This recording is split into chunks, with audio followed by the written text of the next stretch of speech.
noite, É, Carlão. Boa noite, Antônio. Boa noite a todos aí que estão nos acompanhando.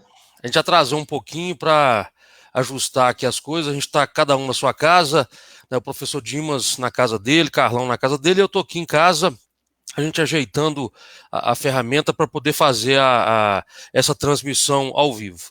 A gente vamos fazer não, inicialmente aqui, vamos cumprimentar. É até bom a gente fazer um cumprimento inicial para que as pessoas possam ir entrando e possam, aos poucos, descobrindo aí a nossa transmissão. Só teve um probleminha aqui que eu não tive como é, perceber, não sei porquê, não está no meu perfil pessoal, não, viu? Está na minha página de Facebook, Antônio Carlos Advogado. Eu não sei, Mas eu não achei é, também, não.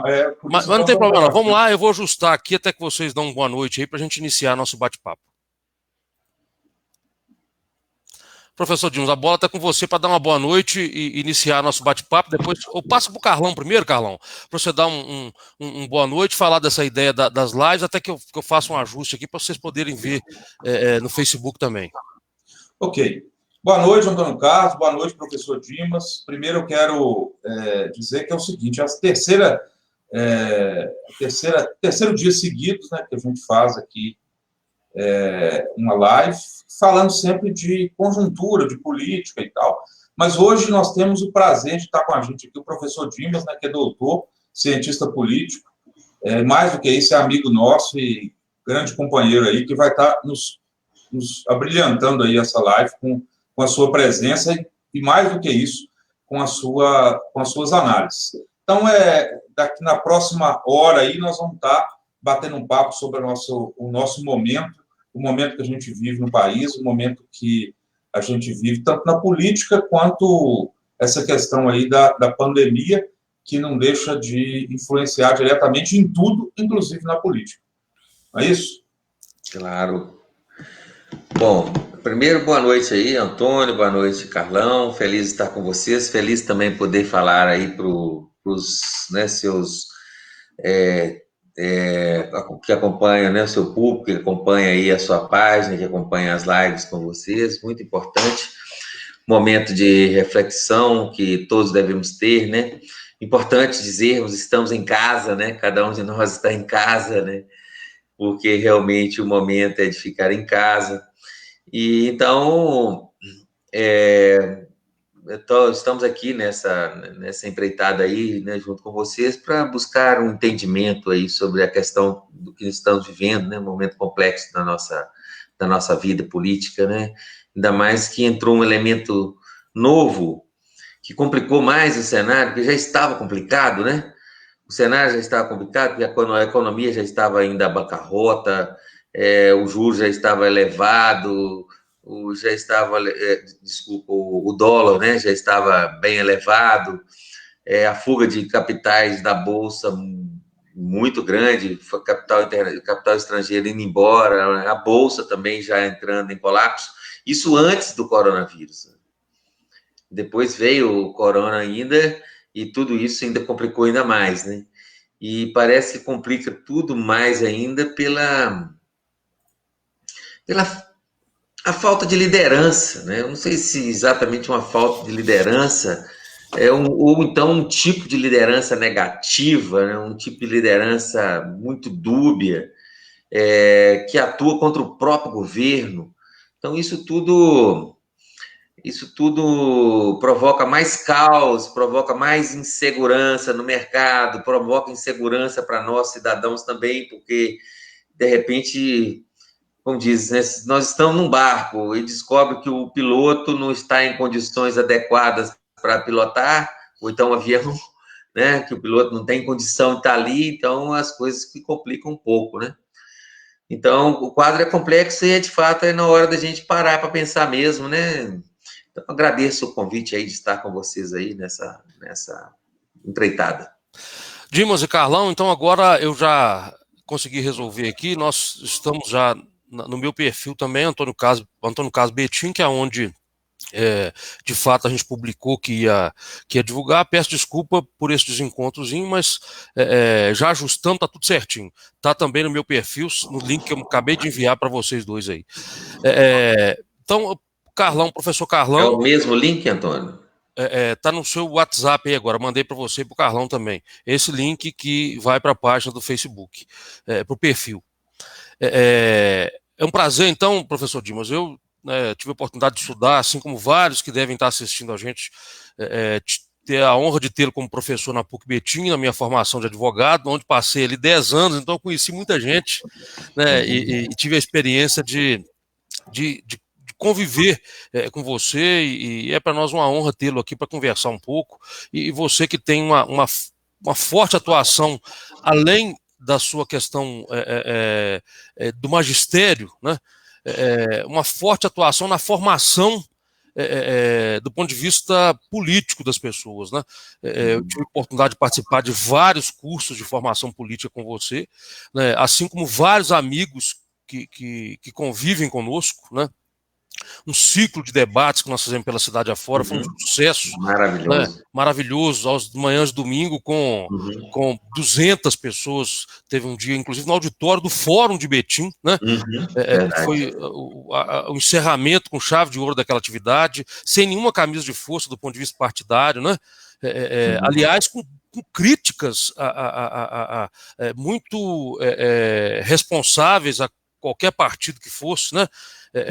Então, essa sua isenção e capacidade de análise é importantíssima para a gente aqui hoje. Então, eu queria, professor Dimas, professor Carlão, iniciar uma provocação aqui para vocês e para o pessoal que está com a gente aí também assistindo. Não sei se vocês viram uma postura do presidente da República, do Jair Bolsonaro. Eu estou na dúvida se foi hoje de manhã ou se foi ontem.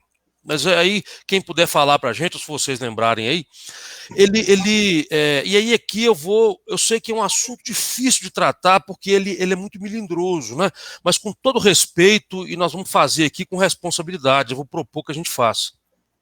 Ele ontem ou hoje, não sei, na porta do Palácio, não sei se é da Alvorada ou o Palácio do Planalto, enfim, ele recebeu um líder religioso.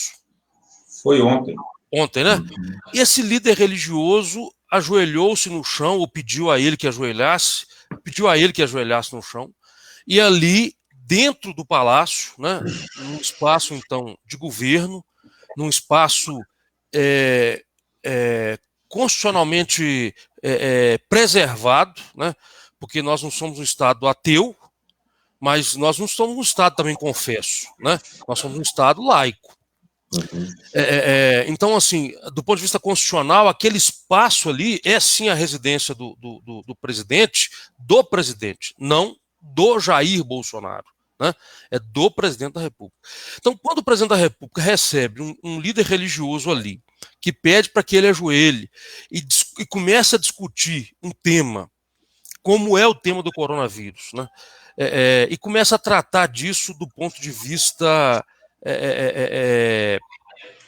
eu não sei nem se dizer se é religioso, mas do ponto de vista da cura, né, pura e simplesmente. E ali ele fez uma oração dizendo que a partir daquele momento o Brasil não teria mais infectados do coronavírus, que a gente podia ir para a rua trabalhar e tal.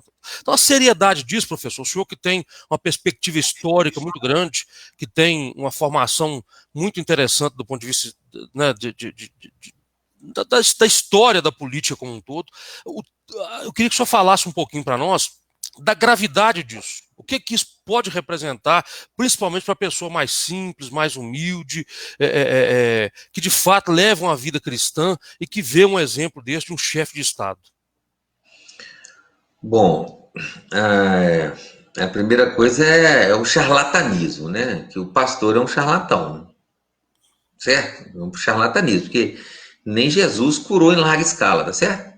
E curava um cego ali, ia curando um, curando o outro, mas que eu saiba, ele não fez assim, curou todo mundo de uma vez só, igual esse pastor curou, né? O Brasil todo, de uma hora para outra, o cara abençoou o país todo e expulsou o coronavírus do país. Quer dizer, esse indivíduo, ele está, né, ele tá cometendo um tipo de até sacrilégio aí, porque ele está abusando da fé, não é isso? Porque quem tem esse poder? Né? Nem o próprio Cristo fez isso, senão ele poderia ter acabado com toda a cegueira do mundo, com toda a lepra do mundo, não é? No entanto, ele curou um leproso, tirou um morto lá da sepultura, lá, mas não mandou todo mundo se levantar, não é isso? Então, de repente, nós arrumamos alguém aí que tem um poder, e esse alguém que tem um poder, né? E que não durou nem meia hora, porque meia hora depois que ele falou já deve ter morrido um de coronavírus, né? Então, primeiro começa por aí, a coisa virou uma blasfêmia, isso virou blasfêmia. Inclusive, se fazer um jejum, né, no religioso, com sentido religioso, para o presidente da República chamar um jejum, envolver-se com as igrejas, aí no caso, algumas igrejas evangélicas, chamar jejum, inclusive um dia inapropriado para jejum, porque o dia do Domingo de Ramos, na tradição, é o do dia de festa, que Jesus desce, vem montado num jumentinho, né? E alegra a cidade toda a cidade se alegra com a vinda de Jesus, e ele marca, inclusive, o fim da quaresma, o fim da penitência, porque a penitência é no momento anterior. Então, a penitência nós fizemos na quaresma, né? E na Semana Santa se faz normalmente na sexta-feira, né? Isso, quer dizer, bom, então, assim, a coisa é fora até do contexto. E um charlatanismo também. Agora, por outro lado, o que a gente vê é o presidente da República que está sentindo que a água está batendo no queixo, né? Ou seja, ele está afundando. Então, para não afundar, ele está se apegando nos pastores, na religião. Então, ele está transformando as ações dele para ele poder se manter no cargo, porque está sentindo que a coisa está complicando, por ele mesmo que está se complicando, porque ele que tem feito coisas erradas uma atrás da outra, né? Ele que desmente o que o próprio governo dele fala. Então, na hora que ele vai e chama um jejum religioso, na hora que ele aceita que ocorra isso, que um pastor cometa uma blasfêmia, um charlatanismo na frente do Brasil todo, na frente das câmaras, e aquela bênção, se tivesse dado certo, ainda vai lá, mas está morrendo de gente do mesmo jeito. Então, ele foi fazer lá, foi cena para manter um governo que parece que está, assim, cada dia mais afundando, porque a base de apoio desse governo, ela tende agora a cair à medida que a realidade do coronavírus for sendo cada vez mais palpável, esteja mais próxima da vida das pessoas. Então, à medida que morrer pessoas conhecidas, porque enquanto está morrendo só distante, né? Hoje nós tivemos a notícia que em Manaus, por exemplo, o sistema de saúde de Manaus já deu pau, Sim. Colapsou. Já colapsou. Então, quer dizer, no dia que isso for acontecendo e as coisas forem agravando, é perigoso ele diminuindo de popularidade, porque ele politizou a doença, ele quis ganhar com a doença, e isso é muito cruel. Então, tudo isso, e agora está assim, apegado aos religiosos. Os religiosos, o que se interessam? Em manter cultos abertos.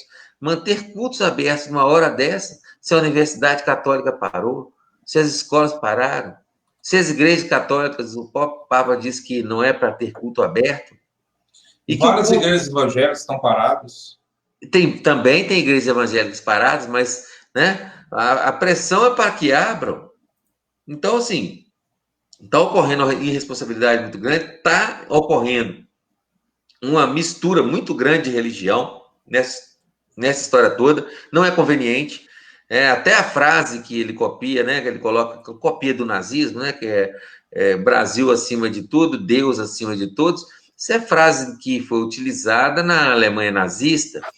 Então, assim, a cena para um religiosismo que mais me parece para se manter no governo, porque, ao que tudo indica, uma boa parcela do público evangélico é controlada pelos pastores, principalmente aqueles grandes, das igrejas grandes, que dispõem de muito recurso, nada contra a religião de ninguém, a fé de ninguém, não é disso que nós estamos falando, né? Nós estamos falando de pessoas que estão usando a fé para se manter no poder ou se perpetuar no poder e para enganar pessoas, porque a verdade é que a concentração de pessoas num lugar só, inclusive isso que aconteceu ontem lá, é contra a orientação do governo. O ministro Mandetta fala, não concentre, não, e ele vai e concentra a gente em oração, baixando cabeça, abraçando, pegando na mão, tudo contra o que o governo manda. Então, ou seja, ele dá sinal contrário ao próprio governo. Dimas, deixa eu só te interromper um pouquinho, Carlão, só para registrar, acho que é importante registrar as pessoas que estão entrando aqui. Eu queria mandar um abraço para o meu amigo Frei Igor. Tá longe, viu? Tá longe, tá numa missão lá na Amazônia. Um grande abraço, Frei. Assistindo a gente lá, ele é franciscano, né? Aqui da nossa comunidade, é uma pessoa fantástica. Um abraço para você, viu, o Igor? O Glauber também está mandando um recado aqui para a gente. A Luana também está com a gente aqui, falando que está aqui na Resistência sempre, participando. Compartilha aí, Luana, esse bate-papo nosso e contribua aqui com ideias. Carlão, se você quiser, a bola está com vocês. Pois é, professor Dimas e Antônio Carlos. Eu ontem foi uma das cenas mais escrotas que eu vi, de um chefe de Estado brasileiro, pelo menos que eu consigo ver em vídeo e tal. Pode ser que em outros momentos a gente tenha passado por situações tão complicadas, mas que eu tenha visto com meus olhos foi a cena mais patética que eu já vi, que foi um presidente da República que parece que perdeu, que nós podemos até entrar nisso um pouco, mas parece que perdeu totalmente o comando, se é que algum dia ele teve um certo comando, acho que até que teve, né? Mas perdeu totalmente, e aí ele se apega a mentiras e a um charlatão, porque eu tenho certeza, se colocarmos boa parte dos líderes religiosos evangélicos, inclusive, um papel daqueles, eles não terão coragem de fazer. Aí você pode dizer assim, mas o que a gente está vendo é diferente, mas o que a gente está vendo são os charlatões evangélicos. Né? Inclusive, serve para todos nós. Se você é evangélico e o seu pastor está pedindo para você voltar, saiba que ele é um charlatão. Se ele não é um charlatão, ele não tem preparo nenhum para poder estar à frente de uma igreja, ele não está munido do Espírito Santo, de tudo aquilo que a gente acredita e que as pessoas que estão numa igreja acreditam que um pastor precisa ter, que um líder religioso precisa ter. Então, é lamentável. E depois, é uma coisa atrás da outra. Hoje, né, nós vamos possivelmente entrar nesse assunto, hoje a gente viu outras cenas assim que eu imaginei num dado momento hoje que a gente ia ter uma mudança de governo. Não sei se vocês tiveram essa mesma observação, nós vamos ter a oportunidade de conversar um pouco mais sobre isso. Eu pensei que hoje não poderia ter uma mudança de governo, pelo que o chefe do executivo, né, o Jair Bolsonaro, propiciou hoje em termos de bagunça, de esculhambação na República. Então é isso, lamentável que a gente viu ontem. Carlão, registrar aqui antes do Dimas, registrar aqui o Jaime Tales, dando os parabéns para a gente aqui, falou que está muito bacana, vai repercutir. Compartilha para a gente aí também, Jaime, é importante esse bate-papo aqui. A Rosa, uma amiga de mestrado, Dimas, que você vai conhecer quando você for me orientar na minha defesa da dissertação lá no Uruguai. Ela está com a gente lá em Ipatinga, professora também, e está participando com a gente. Um abraço para você também aí, Rosa.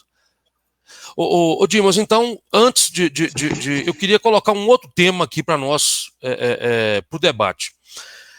Hoje, todo mundo viu, e é claro que o senhor que é um cientista político de formação inato, acompanhou com certeza isso, todos nós acompanhamos.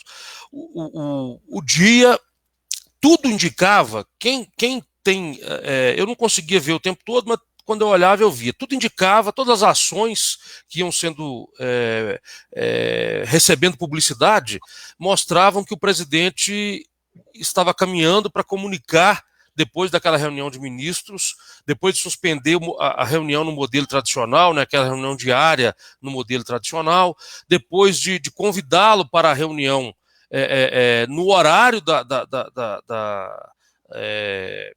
da coletiva de imprensa. Então, tudo ali estava preparado para que o presidente pudesse comunicar a saída dele, do Mandetta, do Ministério da Saúde.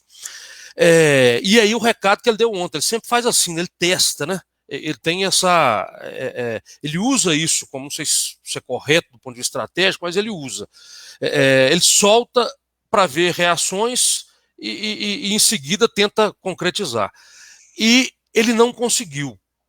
Na opinião sua, professor Dimas, quem que você acha que agiu mais forte ali? Foram os militares, conforme alguns meios de comunicação mais ligados à esquerda falaram, né? Vários ligados com editoriais mais à esquerda, falaram que quem de fato segurou o Mandetta foram os militares. Ou não?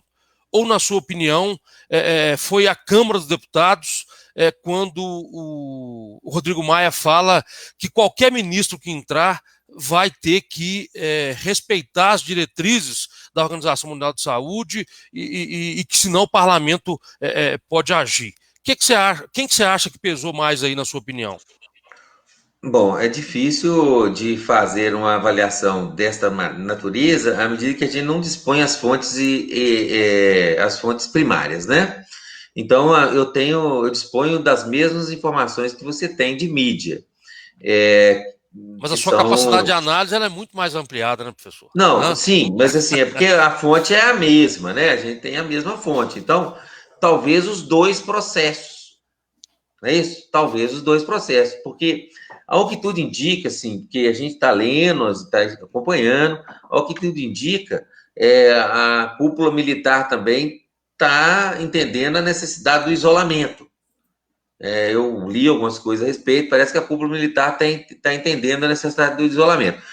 A Câmara já entendeu a necessidade do isolamento, inclusive a Câmara votou lá o auxílio, né, de emergência por causa justamente para financiar, em certa medida, para que o isolamento ocorra.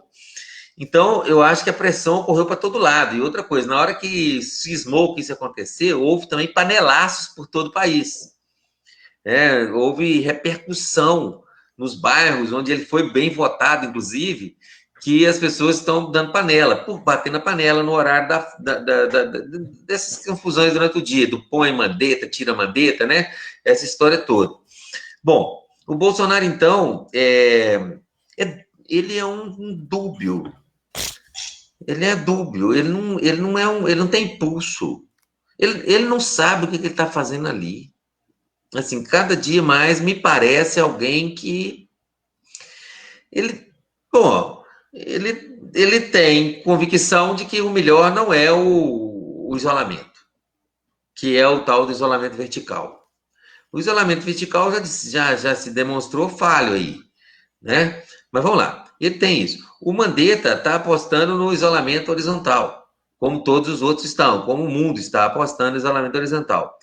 E ele está com o Mandetta entalado na garganta. O Mandetta não desceu na garganta dele. Ontem, ele fez um papel ontem de um moleque. A expressão que eu sei dizer é essa, porque eu não vejo outra melhor. De alguém que ele falou assim, numa entrevista, que não tem medo de usar a caneta, foi isso ontem. Sim. Não tem medo de usar a caneta, que tem gente no governo que está querendo aparecer muito, e que não pode aparecer, ou seja, não pode aparecer mais que ele. Indiretamente ao Mandetta, parece ao Moro também, e que a caneta dele iria cortar essas pessoas. Bom, hoje, então, ficou a discussão se corta... Então, por que ele não demite, então, o Mandetta? Realmente, ele não tem força para demitir mais. Então, quer dizer que ele é um presidente que não manda. Porque no dia que eu for governar uma cidade, né, se me coloca de governar Betim, por exemplo, obviamente que os meus secretários eu vou escolhê-los. E se não fizer aquilo que eu determinar, eu vou demitir. Obviamente que assim funciona. E funcionará com qualquer presidente que mande, que tenha comando. Qualquer prefeito que tem comando é assim que faz. Não é? O secretário, o ministro tem que agir de acordo com a orientação política. Agora, o problema é que a orientação política de Bolsonaro em respeito ao coronavírus, ela vem do Olavo de Carvalho. E é sobre o Olavo de Carvalho que a gente tem que um pouco prestar atenção, sabe, Antônio Carlos? O Olavo de Carvalho, ele falou ontem no Twitter, tem que mandar o Mandetta embora. Usou até palavrão, porque ele conversa com palavrões. E o Olavo de Carvalho fez a cabeça de muita gente. Os influenciadores digitais do Bolsonaro, todos são olavistas. O ministro da Educação é olavista, o Salles do Meio Ambiente é olavista, das Relações Exteriores, o Ernesto Araújo é olavista. Então, o Olavo de Carvalho ele tem uma seita. Olha o que eu estou falando. Existe uma seita. O olavismo é uma seita. E a família do presidente e o núcleo perto do presidente está dentro dessa seita. E quem comanda é o Olavo. Então, quem manda as notícias, quem sugere fazer isso, fazer aquilo, é o Olavo. E ele vai fazendo o que o Olavo manda. E isso, para mim, é complicadíssimo, porque nós temos alguém lá fora do Brasil que é um senhor, olha, de história duvidosa, porque a filha dele já publicou um livro sobre a vida dele, é uma história muito duvidosa, sem formação, porque a formação dele é em astrologia, não é filósofo, não tem formação em universidade nenhuma, e, no entanto, o próprio presidente chama ele de professor Olavo, deve saber que aula que ele dá, qual universidade que ele leciona. Então, assim, existe um nível de loucura ali em cima, tá? E o Bolsonaro, ele é exatamente uma pessoa que ele quer uma coisa, mas ele não tem força para fazer. Então, ele fica dando sinal trocado. E fica agindo igual moleque, mandando recadinho. Eu vou cortar a cabeça. Não fala quem, no outro dia ameaça cortar, não corta. E o povo brasileiro vive, nós estamos vivendo. Porque, inclusive, o mais grave em tudo, é que, ao agir assim, ele estimula as pessoas a agirem contra a determinação da OMS, do Ministério da Saúde. Ele induz as pessoas a agirem contra. Ele induz as pessoas a acreditarem que ele está certo. Por quê? Porque uma boa parte do Brasil, dos brasileiros, tem o Bolsonaro como um salvador da pátria, como um herói mesmo.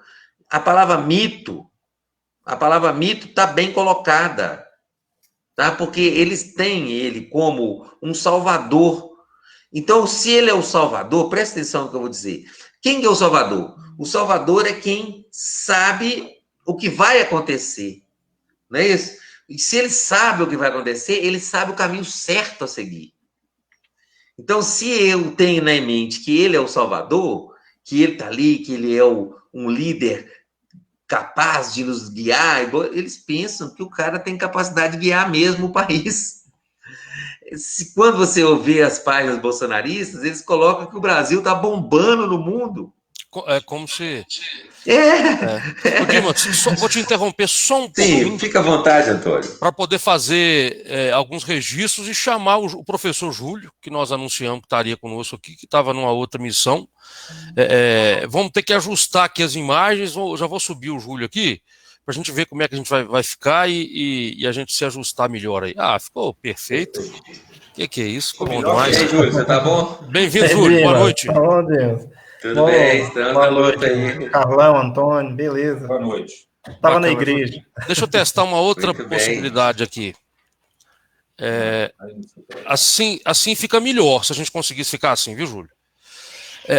Eu vou registrar aqui, antes da gente passar para o Júlio, vou registrar aqui o Tatinho, que está mandando um abraço para nós aqui, mora lá na região do Imbiruçu. O Tatinho está com a gente aí no Facebook. O Emerson Santiago, né, mandou um alô ali, falou que o Bolsonaro fez papel de banana hoje. O Éder da Costa Júnior está falando aqui, parabéns, está bacana demais. Esse debate sobre a consciência política, o povo tem que ter mais consciência política. Aí depois entrou aqui o Itamar Maia, que nosso debate é democrático, Itamar, não tem nenhum problema, desde que a gente não tenha nenhum tipo de agressão e de xingamentos, né? Eu peço que você continue com a gente aí, faça o debate, se quiser fazer alguma pergunta, pode criticar, mas num tom que seja um tom de não agressão, porque nós estamos vivendo um momento tão difícil. Eu acho que nós não temos que ficar agredindo ninguém, nem xingando ninguém. A gente está fazendo as análises aqui com todo respeito, então chamar de ladrão, fulano é ladrão, ciclano é ladrão, você não vai ver nenhum de nós aqui fazer discussão nesse nível, né, professor Dimas, professor Carlão e professor Júlio. A discussão aqui é do ponto de vista de análise de conjuntura, de postura das pessoas, é isso, com muita tranquilidade.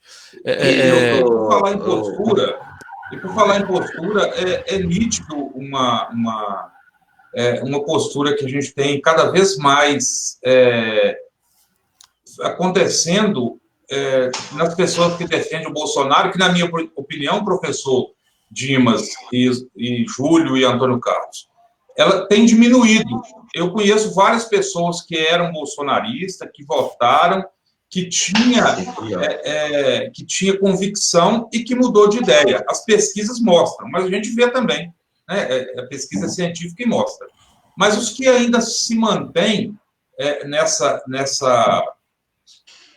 nesse discurso, eles têm poucos argumentos. Ou os argumentos são paranoicos, como os argumentos dos olavistas e do próprio Olavo de Carvalho, que é um argumento totalmente paranoico, que não tem nenhuma base científica, que não tem razão, inclusive.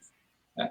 Ou então, é um argumento onde a única coisa que o cara fala é xingar o Lula de ladrão. Isso virou, assim, algo muito... Você pode ver na maioria dos argumentos. Ou é um argumento paranoico, olavista, fora totalmente da realidade, ou é o Lula ladrão, não se fala outro, não se tem outro argumento. E eu até acho normal, porque eu imagino estar na pele de alguém que continue defendendo o Bolsonaro e querendo defendê-lo. Como fazer isso com alguém que tem as atitudes que ele tem? Dificulta muito, inclusive para alguém que tem interesse de apoiar, que gosta, que acredita de certa forma. Né? As pessoas, em função da razão, em função do seu próprio raciocínio, ele vai vendo que é muito difícil. E aí ele não encontra argumento, a não ser na paranoia, ou numa coisa que não tem nada a ver, que é falar de um ex-presidente e tal. Ô, Júlio, deixa você dar essa boa noite aí. Deixa o Júlio. Não, boa noite, Antônio, Carlão, professor Dimas. Na hora que você anunciou ontem o horário da live e a pauta, né, essa análise de conjuntura, e acompanhando, lendo os noticiários ontem à noite e hoje durante o dia, eu não tenho dúvida nenhuma que o Bolsonaro demitiu o Mandetta ontem. E nós ficamos sem ministro hoje. Na verdade, aquela reunião foi para readmitir o Mandetta, porque a pedido do próprio Olavo de Carvalho, o próprio Olavo pediu a cabeça do Mandetta ontem, e ontem Bolsonaro havia demitido o Mandetta. E aí essa reunião de hoje era para anunciar o Osmar, né? Osmar Terra como ministro da Saúde, só que os presidentes da Câmara, presidente do Senado, opinião pública, né? E aí o Bolsonaro tem que recuar. Mas a gente ficou hoje, durante o dia, sem ministro da Saúde. Inclusive, o primeiro a dizer que o Mandetta não sairia foi o vice-presidente da República, né? Não sei se vocês tiveram a oportunidade de acompanhar. Ele deu uma entrevista num blog de uma moça específica, não vou estar lembrando o nome agora, e ele disse por volta das 17 horas, não, o Mandetta fica... Andréa Sadi. Andréa Sadi. Olha, tudo tá assim, vários canais aí estão falando, né, de comunicação aí, estão falando que o Bolsonaro já virou rainha da Inglaterra, né, que basicamente ele não apita mais nada. Só que o problema é o seguinte, ele não é típico que vai aceitar isso, sabe? O perfil dele, porque... eu costumo dizer o seguinte, existe príncipes e existe sapos. Existe príncipes e sapos, não é isso? O príncipe, a gente poderia falar assim, a gente poderia colocar dois tipos ainda. O príncipe seria o governante, né? O sério, né? Que trata séria, coisa pública. Então... ele seria, a gente poderia pensar ele a partir da ética das convicções, que fala o Weber, e da ética da responsabilidade. Né? Esses os príncipes, né? Os governantes. Né? O da ética da convicção é aquele que age em função dos ideais que ele tem. E o da ética da responsabilidade é aquele que age, embora tenha ideais, possui ideais, mas ele adequa os ideais às condições reais.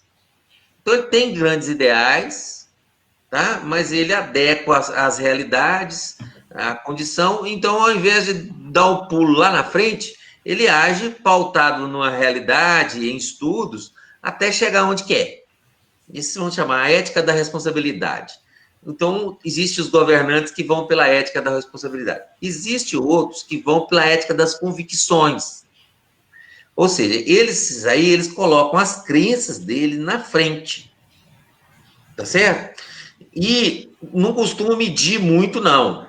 É assim, ó, é como se é o seguinte, é um exemplo que o Lincoln dá no filme, o Abraham Lincoln dá no filme que tem o nome dele, né? Eu não vou lembrar o nome do deputado republicano que ele discute com ele no momento, mas é assim, ele fala assim, a bússola aponta para o norte, nosso objetivo é chegar ao norte, mas se nós queremos chegar ao norte, nós devemos fazer um punhado de curva, não é isso? Porque se eu for reto, eu caio no buraco, eu caio no precipício, porque para ir para o norte reto, então o indivíduo que vai pela ética das convicções, ele vai reto, ele segue reto, ele tá vendo o que ele quer e ele quer lá. Então, ele não faz mediações. Bom, mas esses são príncipes. Então, aparece de vez em quando alguns, igual aí, que são guiados pelas convicções, que levam a humanidade para o desastre, que é o caso do Hitler, não é isso? Ou outros, como um Gandhi, por exemplo, que vai levar para um outro lado, que são líderes carismáticos, que assim chama Weber, né? Que são guiados pelas suas convicções, e cada um vai levar para o lado que a mente leva, que aquelas ideias, que aquelas convicções que ele tem, leva. Bom, e quem que é Bolsonaro? Bolsonaro é sapo. Por quê? Porque, primeiro, as convicções de Bolsonaro, que os rege, são todas elas baseadas em fantasias paranoicas, como diz aí o professor Carlão, do Olavo de Carvalho. É paranoia pura. Olha, eles desconfiam que a Terra é plana, eles afirmam que a Terra é plana, eles afirmam... O Olavo de Carvalho chegou a dizer que quem adoçava a Pepsi era feto de criança abortada. Então, tudo é uma conspiração. O coronavírus, na boca deles, virou uma conspiração mundial para derrubar o Bolsonaro. Então tá, o Papa juntou com o Lula, porque o Lula foi lá outro dia no Papa, conversou com o Papa e conversou na Europa, e aí o coronavírus veio com o Lula para derrubar o Papa, derrubar o Bolsonaro. Então, assim, é tudo uma mente paranoica, isso é bem colocado. Então, nós estamos num campo, o Carlão, o Antônio, né, Júlio? É que nós estamos no campo de mexer com alguém que está lá e que não está gozando das faculdades mentais. Sabe, essa que é a minha preocupação. E aqui eu não estou falando como esquerda, como direita, não. Porque, olha o Ronaldo Caiado. Não é direita? O Ronaldo Caiado é fundador da UDR, é direita. O governador de São Paulo é direita. Mas o que eles estão agindo agora? Eles estão agindo com responsabilidade. Eles estão agindo com responsabilidade. Eles estão vendo o problema, ouviram a ciência, viram a experiência mundial e estão agindo pautados na responsabilidade. Agora, o que esse indivíduo está fazendo? Ele está conduzindo o país para onde? Para a cabeça do Olavo de Carvalho? Quem é Olavo de Carvalho? Quem acredita em Olavo de Carvalho é uma parcela da classe média que começou a ter esse indivíduo como alguém responsável, alguém sério, mas ele está se mostrando um maior charlatão. Então, parte, Dimas, se você me permite, parte desse grupo, digamos assim, dessa parcela da sociedade que acreditava e que tinha uma certa... que ouvia, de certa forma, o Olavo de Carvalho, eu acho que com o cenário que está colocado, de distanciamento da realidade, nas defesas que ele faz, que o presidente, os filhos do presidente fazem, né? Ontem na live, eu não assisti, eu vi um comentário, na live do Olavo de Carvalho, não, o filho do Bolsonaro é mais um, não é o Olavo de Carvalho, não. O filho do Bolsonaro... É o ministro da Educação. Isso, ministro da Educação. O Weintraub. Os caras falando que o vírus é chinês. Nossa, eu vi isso também. Né, e ele falando como se fosse um chinesinho, né? Ele imitando um chinesinho. Né? Olha o papel que se coloca para fazer um ministro da Educação de um país como o Brasil. Né? Olha, É fundamental. Dimas, antes, deixa eu só registrar, que eu acho que é importante, viu, Dimas? Elogio para você aqui, ó. A Laurita, que é também professora, está com a gente aqui e falando que está muito bacana o debate, que a sua última análise sobre a postura do Bolsonaro foi muito interessante. A Maura Abreu está com a gente aqui, aí depois entrou um amigo Dainon Ideal, que também falou algumas coisas desagradáveis, mas aí, ô Dainon, fica com a gente aqui até o final, pode falar o que você achar que deve falar, mas assiste esse debate até no final. Eu acho que de repente você pode sair um pouco pensando algumas coisas melhores depois desse debate aqui. O Emerson Santiago, de novo, fez um registro bacana aqui.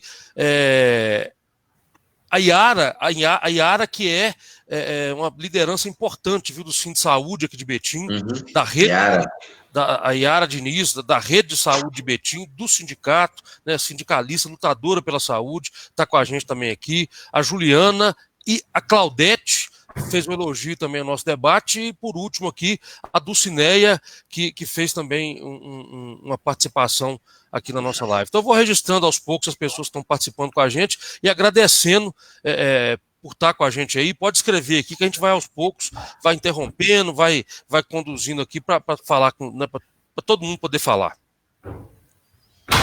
Professor, se você quiser retomar aí, pode... Acabou de entrar um aluno seu agora aqui, viu, Dimas? Ó, o Adriano Amaral falou, meu professor na PUC. Ai, que bom, Adriano. Bom você estar conosco aí. Divulga lá no grupo lá da turma para o pessoal aproveitar aí e pegar uma hora extra de política, né? Mas, o Antônio, e colegas aí, eu vou encerrar assim, esse raciocínio que eu estava fazendo, porque é o seguinte, e passar a bola aí para ouvi-los, porque do meu ponto de vista, eu estou preocupado como cidadão. Eu não estou. Porque é o seguinte: quando você pega lá o Caiado, você pega o Dória, né? Você pega o caso aí do prefeito de Betim também, que a gente está vendo, né? O esforço que está fazendo dentro digamos, do conhecimento da ciência, do Calil aqui em Belo Horizonte, porque podemos discordar de tudo, a gente não pode discordar da ciência. Né? Negar a ciência, eles são negacionistas. Não sei se você viu, acompanhando a imprensa mundial, o presidente do Brasil, e o Brasil está virando chacota no mundo. É o último dos negacionistas, que ele é negacionista, que o Trump já fez a revisão, a Inglaterra já está fazendo revisão. Aliás, ele está até internado, né? Inclusive está internado, o premier inglês lá está internado. Então, Então é o seguinte, está todo mundo revendo, e o Bolsonaro acreditando nas fantasias lunáticas do Olavo de Carvalho, inclusive achando e politizando a coisa, achando que ele vai ser reeleito, porque ele está trabalhando para ser reeleito, ele não está trabalhando para cuidar da minha vida, da sua vida, da vida nossa, não. Está preocupado com a economia só vive se a gente viver. Não tem discussão, não, isso aí primeiro é a vida, depois é a economia. Dinheiro, a gente tem que resolver agora. O dinheiro, o Estado gera, se preciso. E depois, se o Bolsonaro tivesse agindo como um cidadão, como um homem, com decência, com responsabilidade, porque ele não está. É isso que eu sinto, como pessoa, não é como professor, eu sinto como pai que tem filhos, como uma pessoa que está na cidade, que é responsável, que vivo, que vou ter problema, que posso pegar o vírus. Eu estou sentindo isso dessa maneira, entendeu, Antônio? Então, ele está conduzindo a coisa com extrema irresponsabilidade, colocando a nossa vida em risco, não tomando se tivesse tomado medidas há 2 meses atrás, onde ele ficava fazendo brincadeirinha com o negócio. Então, ele não fez, ele não agiu como devia, e agora vamos todos sofrer muito. E se ele tivesse feito, e a economia tivesse ido para o raso, tá certo que vai, não é isso? Se ele tivesse feito tudo que tinha que ter feito, que era a segurança nossa, a nossa vida, depois todos nós nos levantaríamos para levantar a economia. Não é isso? Porque eu não estou aqui para prejudicar o Brasil, não. Inclusive, Dimas, Carlão e Júlio, entrou uma pessoa aqui agora, que é o Patrick, e falou, quero saber dos comércios. Eu acho que é muito importante que a gente... eu, por exemplo, é evidente que a economia é extremamente importante, os comércios ficarem abertos é extremamente importante, porque gera emprego, né, porque diminui as demissões. Agora, é importante a gente pensar com um olhar mais amplo. Vamos pegar o exemplo da Argentina, que está aqui do ladinho, né? A Argentina. O que a Argentina fez? A Argentina proibiu demissões pelos próximos 60 dias. E agiu fortemente na economia para impedir que os pequenos empresários quebrem, agindo concretamente, né? Agora, aqui no Brasil, você tem a lei que foi aprovada há mais de uma semana, está pronta para poder ser colocada em vigência, e o presidente, por puro capricho, e a sua equipe, está tendo que nascer a campanha Paga Logo Bolsonaro, né, para que o Bolsonaro pague algo que foi aprovado, que o dinheiro está reservado, que está tudo certo do ponto de vista da legalidade, e por um capricho pessoal do Bolsonaro. E aí vai me desculpar quem gosta do Bolsonaro, sabe? Não dá para defender isso, sabe? Então, assim, você socorre os bancos com 1,2 trilhão de real, né? E aí o dinheiro já foi liberado para os bancos, né? E não tem dinheiro para o pequeno empresário. Agora, é óbvio, eu estava conversando com o Carlão outro dia, eu vou depois passar para vocês, Júlio, para o Carlão, mas eu queria fazer essa reflexão para mostrar para o amigo que está com a gente aqui que ele a cobrança está sendo feita de forma equivocada. Porque eu trabalho num local onde tem uma pessoa em frente que tem o Dimas, Júlio e Carlão, e o pessoal que está com a gente, tem uma pequena fábrica. Isso é fato, é realidade. Trabalha ele, uma pessoa da família, mais 3 funcionários. Pelo que eu vejo lá do dia a dia dele, ele não deve ter fluxo de caixa. Ele não tem dinheiro para sobreviver por muito tempo. E ele está lá sem serviço nenhum. Correto? Essa pessoa, é evidente que ele vai ter que escolher entre as pessoas que estão trabalhando com ele ou ele. Ou ele vai comer, ou ele vai ter que dividir com essas pessoas que estão lá com ele, correto?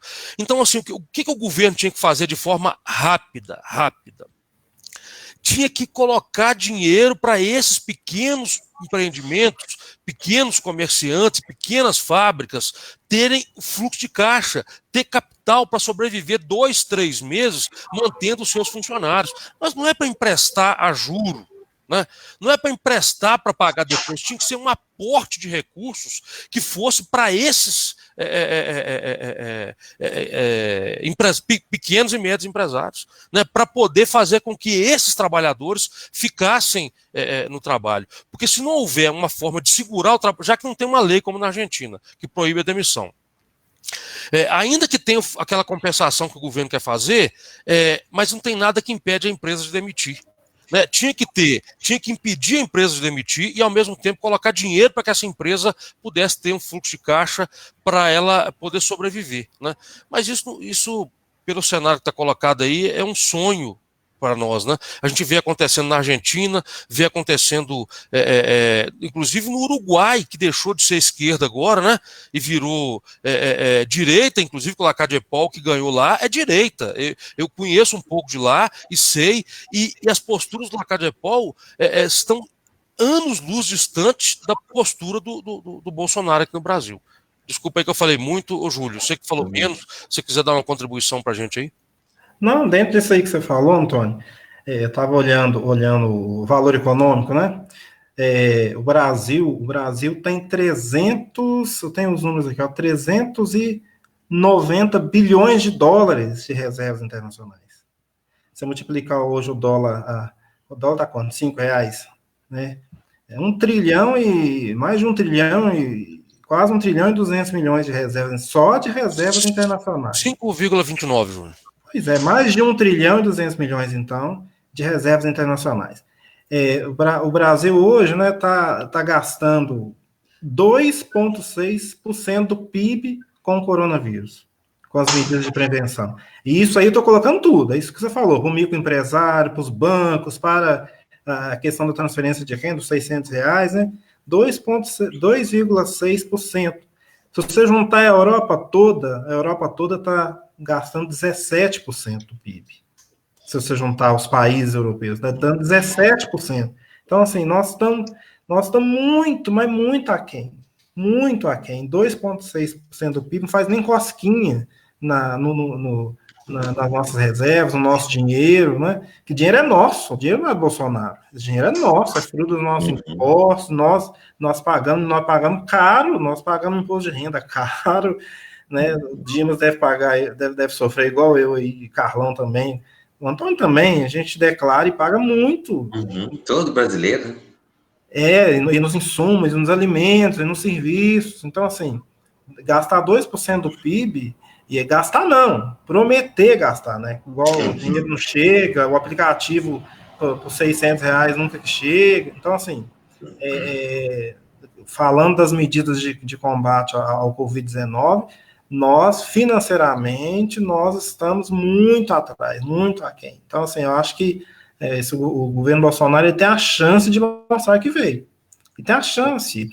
O Congresso já deu a carta branca, o Senado deu carta branca, então basta o governo operacionalizar para a gente sair dessa mesmice que a gente está.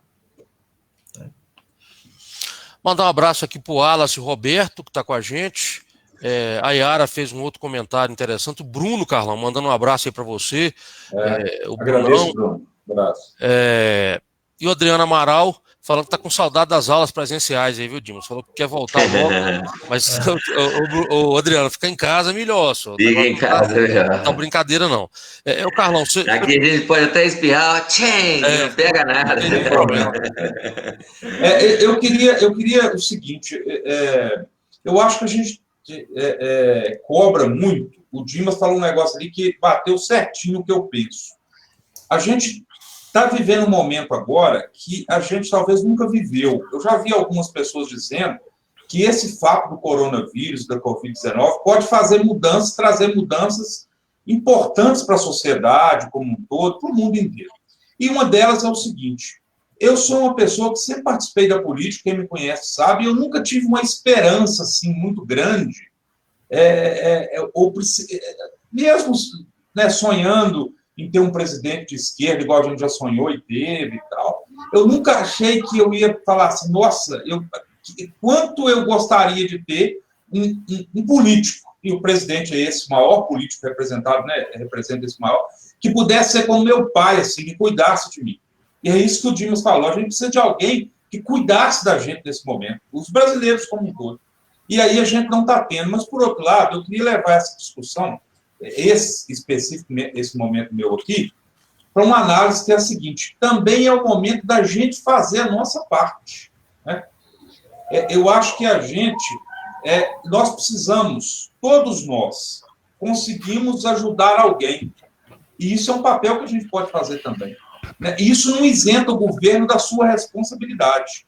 No entanto, por exemplo, eu tenho visto nas redes sociais as pessoas reclamando que as escolas mantêm, a escola particular, por exemplo, mantém o mesmo pagamento, a mesma mensalidade. Que outras coisas como essas, como a escola particular, estão tentando cobrar o mesmo valor de antes. Isso é um absurdo, né? É o momento em que a gente precisa, todos nós, os brasileiros como um todo, e talvez até no mundo, de pensar assim, o que eu posso fazer para ajudar alguém? Eu tenho alguma coisa que eu preciso, alguém me paga algo que eu vendi para a pessoa, por exemplo. Vou dar um exemplo. Eu vendi algo para a pessoa e aí eu vou dizer para ela, esse mês você não precisa pagar não, se for. O mês que vem você não precisa pagar não, então me paga só a metade. Ou já dá um desconto logo. Se você tem um aluguel, você faz isso. Se você tem alguém que você conhece que não está empregado e não recebeu os R$600 ainda, de repente dá para você dar uma ajuda. Esse é um momento que nós todos temos que fazer. Eu fico muito satisfeito de ter prefeitos como o de Betim, como o de Belo Horizonte, como a maioria dos prefeitos do Brasil, independente do partido ele governadores, né? E governadores, a maioria deles fazendo o papel. Né? Isso deixa a gente satisfeito. Isso deixa a gente não é obrigação, não é favor, não. Não é favor, não, é obrigação deles. Obrigação. E a gente precisa, então, também, na minha opinião, de dar a nossa contribuição enquanto cidadão. E essa contribuição, para além de ficar em casa, porque se ela não for de ficar em casa, é uma irresponsabilidade, e infelizmente tem muita gente que ainda está cometendo essa irresponsabilidade, é essa outra, de contribuir. Eu fiz uma listinha aqui das coisas que eu podia fazer para contribuir e já coloquei em prática. Eu acho que cada um de nós devia fazer isso também. Né? Então, essa minha contribuição aí, acho que a gente daqui a pouco também vai terminar, eu não sei. Mas tem uma provocação interessante aqui, sabe?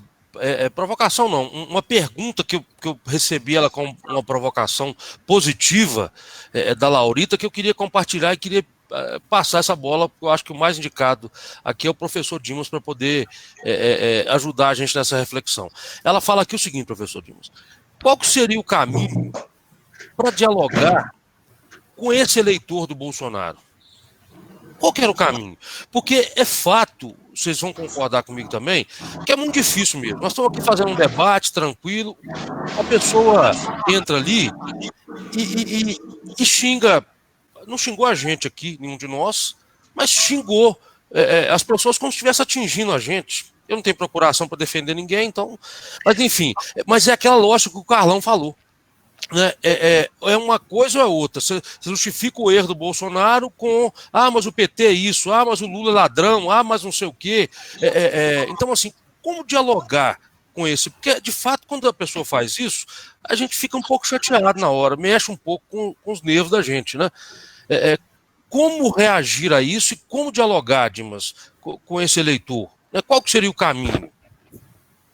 Olha, Antônio, a minha análise é que eu até escrevi um artigo a respeito desse imaginário bolsonarista e tem, obviamente, a ver com essa história da paranoia, tá certo? Esse paranoia coletiva aí, porque é um comportamento coletivo, paranoico, e esse é o mesmo comportamento e é a mesma estrutura que conduziu a Alemanha nazista, Antônio. Então, o que nós estamos vivendo no Brasil hoje, o bolsonarista, né, o bolsonarista aí, esse que tem defendido o Bolsonaro, ele é um seguidor de Hitler, sabe? O Bolsonaro é a mesma função simbólica na mente, sabe? O Salvador, sabe? Que eu falei no início, do Salvador. O Hitler também era o Salvador, entendeu? Ele é um Salvador. Então, eles seguiam o Salvador. E o Bolsonaro está nessa história também aí, de um Salvador, só que, como ele é um frouxo, vou dizer assim, ele nem consegue ser um Hitler, entendeu? Porque o Hitler levou para loucura lá e tal, né? Foi e levou para loucura.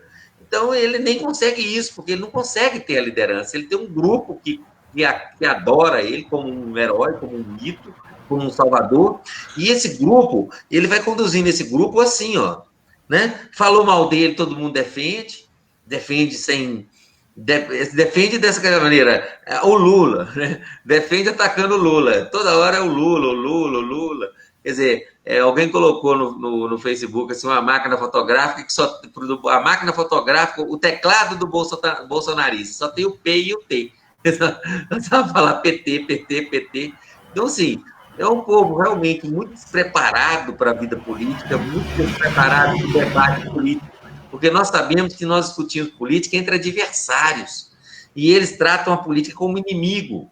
Então, os termos é matar, é limpar, é expulsar, varrer do mapa. Todos os termos deles são esses. Então, isso é um povo muito violento. E o nazismo se estruturou dessa forma, a partir de uma mentira, né? Porque o nazismo também é teoria conspiratória. É a ideia eles vão criar a ideia da conspiração dos judeus. Os judeus estavam conspirando, então, em função da conspiração dos judeus, todo o nazismo se forma para combater a conspiração dos judeus, que não existia. O que é o bolsonarismo? O bolsonarismo é para combater o Foro de São Paulo. Eles criaram uma mitologia em torno do Foro de São Paulo. Para não se criar a Ursal, né? Exatamente. E esse negócio de Ursal, Antônio, que para nós virou até uma brincadeira, presta atenção. Eu fiz uma pesquisa com 2.200 questionários, meus alunos da PUC que fizeram. para mim, das várias turmas, foi pesquisa no questionário Google, que eu dei as questões para eles preencherem, né? E foram 2.260 questionários. Dos 2.260 questionários, 45% sabia o que era a Folha de São Paulo. Olha, você vê, não é pouco, E desses 45%, do total geral, 23% sabiam do Foro de São Paulo exatamente pelas palavras do Olavo de Carvalho. Então, a influência que o Olavo tem é enorme. É enorme. Presta atenção no que eu estou falando. Hoje, o Olavo de Carvalho está dando curso às polícias militares brasileiras. Esse motim lá no Ceará, Alagoas, Ceará, não é isso? O motim, Ceará. É o motim do Ceará. De onde vem isso? E uma das polícias mais bem assalariadas do país aí é a do Ceará. Maior que de São Paulo, maior que de Minas. Então, o Olavo, cara, ele assim, eu penso, o Olavo é o Jim Jones. Você se lembra do Jim Jones? Aquele pastor era um religioso, um líder religioso, que levou mais de 1.000 pessoas ao suicídio. Vocês não lembram desse, não? Depois vocês pesquisam. Lembramos. Ele levou mais de 1.000 ao suicídio. Ele falava que o mundo ia acabar e tal, e num determinado dia marcou o dia que era o final do mundo, 1.000 pessoas morreram. O bolsonarista é isso. A seita chamava Bolsonaro, Tempo dos Povos, né? Tempo dos Povos. Tempo dos Povos, exatamente, bem lembrado. Né? Então é o seguinte, é uma forma de loucura que habitou na mente das pessoas. Eles fizeram tudo isso muito a partir de Facebook e Twitter, tá? Aquelas técnicas aí novas que entraram na política, do tal do algoritmo, que aproxima perfil, fizeram uma pesquisa.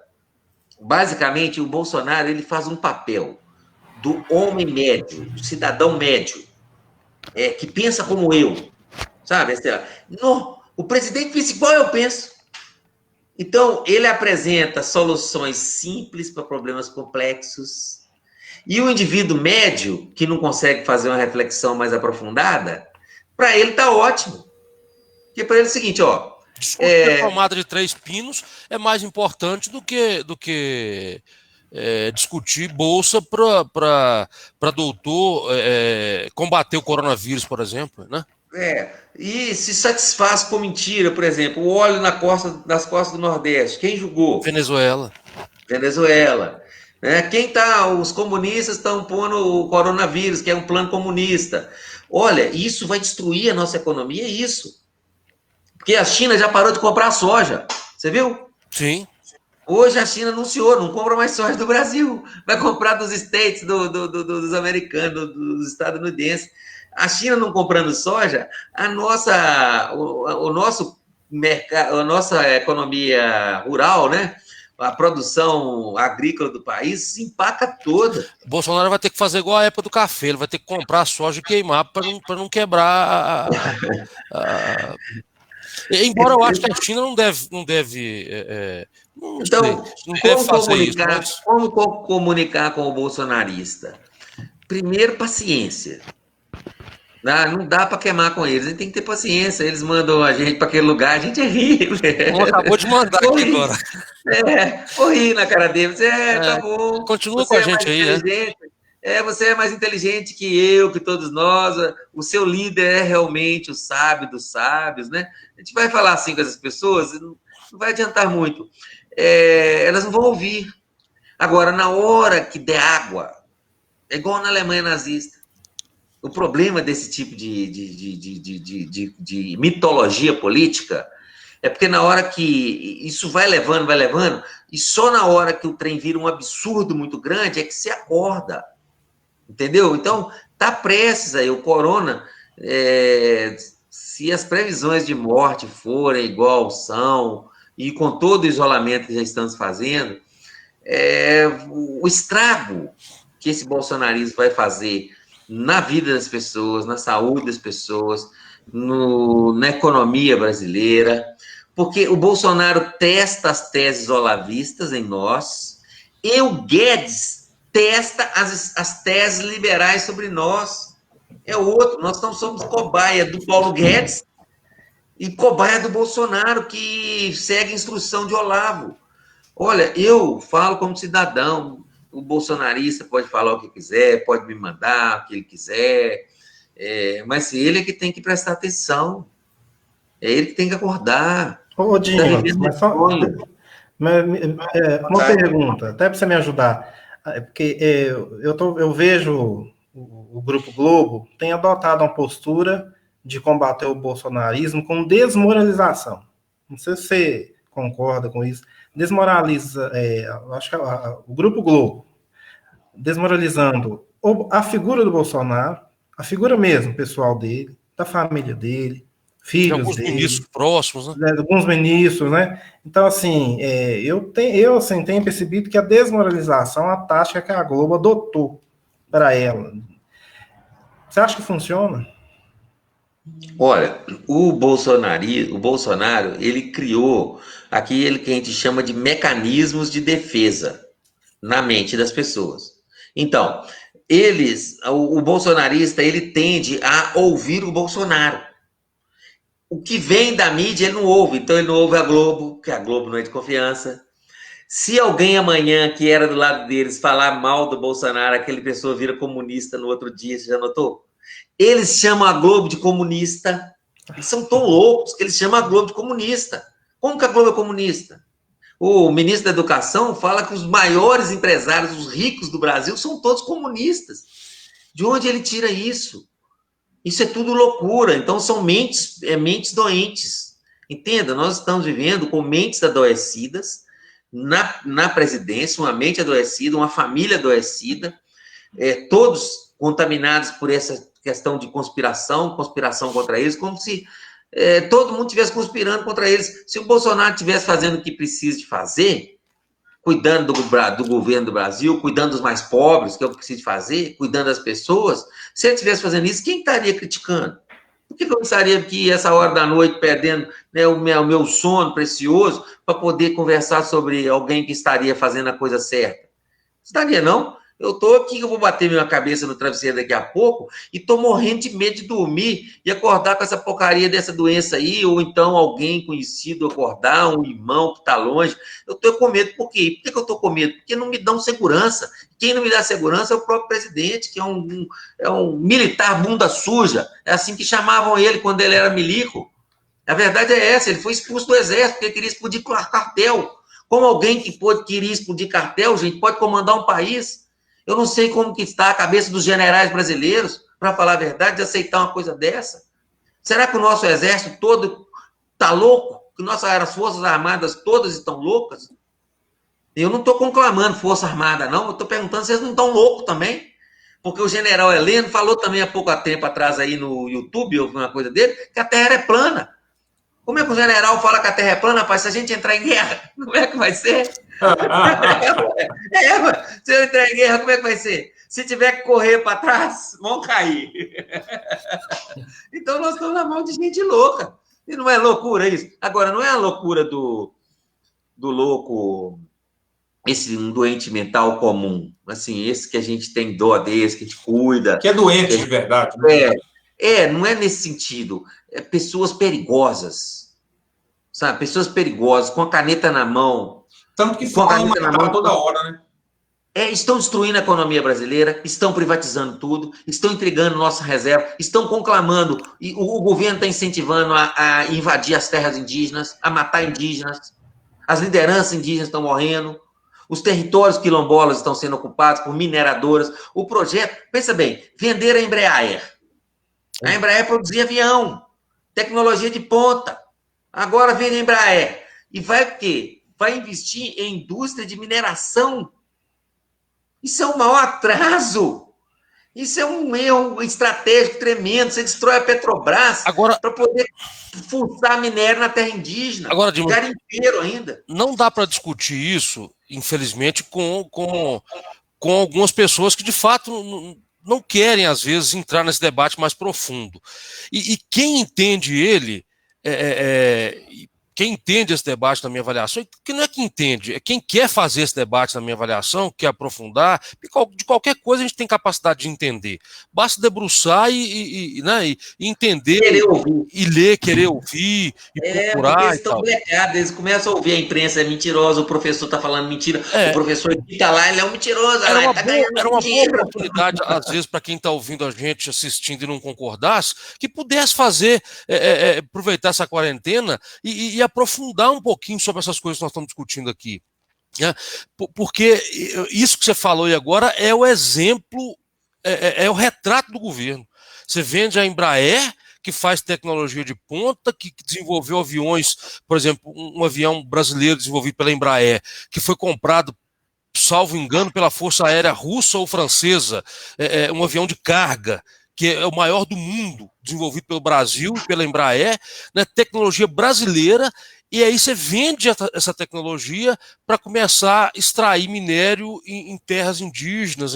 Assim, é voltar ao Brasil há 100 anos atrás. Qualquer pessoa que lê um pouquinho, que procurar ver sobre isso um pouquinho, vai ver que a gente está falando verdade, né? Que o professor Dimas não está aqui xingando, conforme meu amigo falou ali, que nós estamos xingando o Bolsonaro, mandando a gente dormir. Nós vamos dormir daqui a pouco. Vou falar para o nosso amigo, nós vamos dormir daqui a pouco. Aqui, ó, vou mandar um abraço para a Ailda, que está com a gente também, ouvindo a gente, é advogada, colega também, e aqui para o que eu esqueci de falar, né, o Fernando Gomes, que deu os parabéns aqui, entrou com a gente, obrigado. Eu consegui falar aqui o nome de todo mundo, viu, gente? Muita gente boa que ficou com a gente, vários comentários, né, durante a nossa live toda aí, Dimas, Carlão e Júlio, nós não saímos da casa aqui dos 40, 45, viu? Então foi bacana, muito bom, muito positivo, né? Eu acho que a gente podia caminhar para poder deixar um abraço, nós estamos aqui há 1h11, né? Acho que foi um bom debate, o professor Dimas topando, o Júlio, Carlão, né, a gente combinar outras datas para a gente fazer isso, né, dentro ainda da quarentena e depois fora da quarentena também, por que não, né? Aqui entrou agora o Etim, Carlão, lá de Inhapim, nosso conterrâneo, hein, tá lá no Inhapim, longe, e aí entrou aqui, foi bom, Dimas, Júlio e Carlão, falando sério agora, nós vamos fazer um debate ainda essa semana com alguns colegas nossos, Dimas, aí eu queria, se você puder, o Carlão puder, o Admilson Freitas, que é um colega que foi locutor da rádio conosco aqui, e hoje ele está morando em Paris, já tem alguns anos. Eu falei com ele hoje, inclusive, propus a ele isso. A gente fazer uma live, ele lá em Paris, no confinamento lá, na França, e nós aqui, para a gente conversar um pouco sobre essa experiência. Né? Hoje a França registrou, vocês viram, o Admilson pode falar para nós aí depois, não vai dar tempo hoje, mas nós vamos guardar isso para a live com ele. Hoje a França teve o maior número de mortes de todo o processo, desde o início da contaminação. Superou a Espanha e superou a Itália. Hoje a França teve o maior, se eu não estiver enganado aqui, o maior número de mortes. Então é muito interessante, eu queria fazer essa live com ele, nós vamos fazer, ele lá em Paris vai falar com a gente aqui, e um colega argentino, que eu tive o prazer de conhecer no mestrado, que topou também fazer conosco uma live. Então nós já temos combinado, Dimas, 2 lives, que, né, caso a gente possa manter o time aqui, com esse Admilson, que está lá em Paris, e o Juanjo, que está lá na Argentina. Nós vamos conseguir conversar com esses 2 amigos. O Admilson é brasileiro, está morando lá, e o Juanjo é argentino, mas dá para entender perfeitamente o que ele fala. Ele é muito bom. Chama Frei Célio, Antônio. Frei Célio está em Cuba. Frei Célio está em Cuba e Dimas conhece muito. É uma boa. Claro. Bacana, então, gente. Eu já vou despedindo aqui, depois vou deixar vocês despedir. Dimas, eu quero te agradecer, você aceitou o convite, né? Você estava na sala de aula virtual e terminou e já veio para fazer com a gente aqui. Foi muito bacana, né? Todo mundo elogiou demais ali a sua aula e é sempre muito bom ouvir. Obrigado, Carlão. Obrigado, Júlio. Eu já me despeço e vou ouvir vocês aí, a despedida de vocês. Boa noite, obrigado a todos. Eu quero agradecer aí também a participação de todos. Dizer que é sempre um prazer estar aqui, e isso faz bem, inclusive, para a mente da gente, né? Em quarentena. E boa noite, Júlio, boa noite, professor Dimas, boa noite, Antônio Carlos, e a todos os as pessoas que estão aí nos acompanhando no Facebook. Então, até uma próxima. Abraço. Agradeço também, Carlão, professor Dimas e Antônio, a oportunidade. Eu acho que foi muito enriquecedor. Dimas é uma referência aí para nós na questão política, e fez muitos comentários aqui também. E até a próxima live. Pois é, eu também gostaria de agradecer, né, ao time aí, né, vamos sempre que possível estar juntos, sim, já me comprometo, é importante. Primeiro, trabalho em Betim aí há 20 anos, né, então estou envolvido com o dia a dia da cidade, ia, né, que agora a gente está com um probleminha da questão do não estar movimentando, né, mas a PUC está parada, então basicamente a gente estava na universidade todos os dias, agora estamos mais em casa, mas estamos muito sintonizados aí com o Betim, com o povo de Betim, disposto a participar, a ajudar um pouquinho a reflexão, e acho que algumas coisas de comunicação que a gente precisa de voltar é a comunicação do quadrinhos, é a comunicação mais simples, porque as pessoas vão entender, porque é tipo uma magia, sabe, Antônio? O domínio carismático é um domínio de uma magia. É como se fossem feiticeiros que estivessem manipulando as pessoas. O Olavo de Carvalho é um feiticeiro nessa história toda, que está manipulando um grupo muito grande de pessoas, sabe? E até a Bíblia também fala disso, né? Falsos profetas, né? Os falsos profetas. Então, eu acho que temos hoje em mente, na nossa frente, é um falso profetismo acontecendo e conduzindo as massas para o abatedouro, né? Para a morte.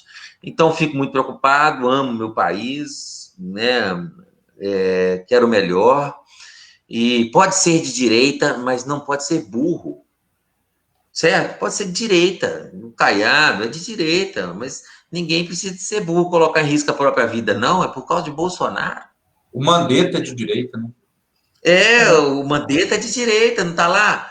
Então, o que é Bolsonaro? Bolsonaro é um indivíduo que é o seguinte, ele faz o papel de ser o cidadão comum, o que pensa igual o homem médio pensa, sabe? Então, o cara mediano, ele tem condição de decidir sobre saúde pública? Não tem, claro que não, ele não sabe saúde pública, mas só que ele acha que ele sabe. E como o Bolsonaro dá respostas sempre facinhas, soluções fáceis para problemas muito complexos, soluções que vão dar errado, obviamente, certo? Mas o incauto, o médio, ele é igual a mim, ele pensa igual a mim. Então, ele criou essa liga com esse cidadão mediano que não consegue entender muita coisa, mas que acha que sabe tudo. E porque acha que sabe tudo, consegue virar para um professor de política como eu e falar, você não sabe nada, que quem sabe sou eu. Entendeu? Ou falar para um médico, você não sabe nada, quem sabe é o Bolsonaro. Então, assim, eles estão presos numa armadilha mental. Muito difícil sair. O meu medo é que isso acabe no maior desastre, que é o que se anuncia, que vai acabar num desastre muito grande. Na hora que acaba no desastre, acorda. Mas só que o desastre está feito, tá? Então, vamos rezar para isso não acontecer, para não acontecer o pior, né? Para a luz iluminar os corações, não é isso, novamente? E o mal ser queimado até a semente, que precisa do mal ser queimado a semente, para a gente poder ser feliz novamente na terra, né, no país. Um abraço a todos. Um abraço, Dimas. Boa noite. Boa noite, Carlão. Obrigado a todos. Um abraço. Tchau. Pode